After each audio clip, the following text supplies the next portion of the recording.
మహాదేవ శ్రీమాత్రే నమః. Welcome to our channel times భక్తి. సోమవారం రోజు ఆరుద్ర నక్షత్రము రావడము ఎంతో విశేషము.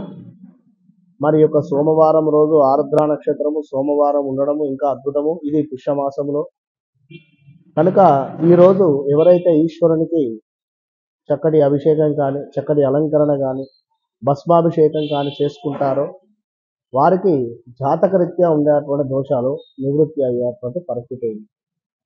కనుక ఎవరైతే ఈ సోమవారం రోజు మరి పుష్యమాసములో చక్కగా కూడా ఆరుద్ర నక్షత్రము ఈశ్వరుడికి అంటే సంక్రాంతి ముందు వచ్చేటువంటి యొక్క సోమవారం మనకు భోగి ముందు ఉండేటువంటి ఈ యొక్క సోమవారం రోజు ఈశ్వరునికి అభిషేకం చేసుకోండి.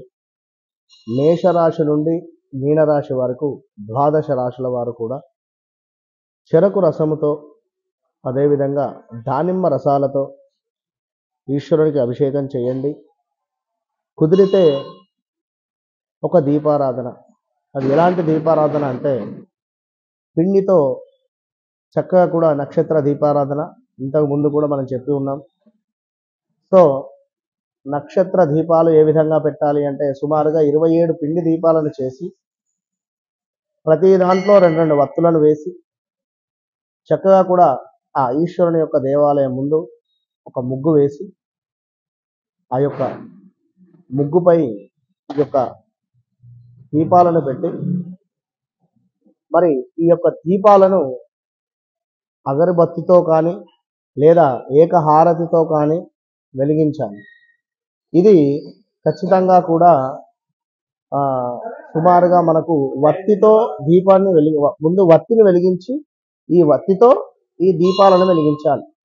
ఈ విధంగా వెలిగించడం వల్ల ఈ ఆరుద్ర నక్షత్రం రోజు కుదిరితే ఈశ్వరుడికి అన్నాభిషేకం కూడా చేసుకోండి. అన్న పూజ అంటారు. ఎంత ఒక కేజీన్నర బియ్యాన్ని చక్కగా కూడా ఇంట్లో ప్రిపేర్ చేసుకొని దేవాలయానికి వెళ్ళి అన్నాభిషేకం కార్యక్రమము కుదిరితే రుద్రాభిషేకం చేసుకోండి లేదా అన్నాభిషేకాన్ని నిర్వర్తించుకునే ప్రయత్నం చేయండి. చక్కగా కూడా ఈశ్వరుని పానమట్టం మందం అన్నాన్ని పెట్టుకునే ప్రయత్నం చేయండి. లేదా ఇంట్లో అయినా కూడా అన్నంతో శివలింగాన్ని చేసుకొని కొంత ముద్దగా గట్టిగా అన్నం వండిన తర్వాత కొంత పెరుగు కలిపి అందులో చక్కగా కూడా పిసికేసి శివలింగాన్ని క్రియేట్ చేసుకొని చక్కగా కూడా అభిషేకం చేసుకొని ఆ మధ్యలో భాగం ఏదైతే ఉంటుందో దాన్ని తీసుకొని తీయడం వల్ల వివాహం కాని వారికి కానీ లేదా సంతానం కాని వారికి కానీ అదేవిధంగా వ్యాపారంలో అభివృద్ధి కావచ్చును లేదా సంతాన అభివృద్ధి కావచ్చును లేదా మనకు ఇంకా ముఖ్యంగా భార్యాభర్తలలో గొడవలు అన్యోన్యత కావచ్చును. వీటన్నిటికీ కూడా అద్భుతంగా ఇది ఎంతో ఉపయోగపడుతుంది. కనుక ఈ ఆరుద్ర నక్షత్రాన్ని వినియోగించుకోండి. ఈరోజు దద్దోజనాన్ని నలుగురికి ప్రసాదంగా పంచే ప్రయత్నం చేయండి. అందులో అల్లం వేసి నలుగురికి పంచే ప్రయత్నం చేయడం వల్ల మంచి ప్రయోజనం ఉంటుంది. All the best.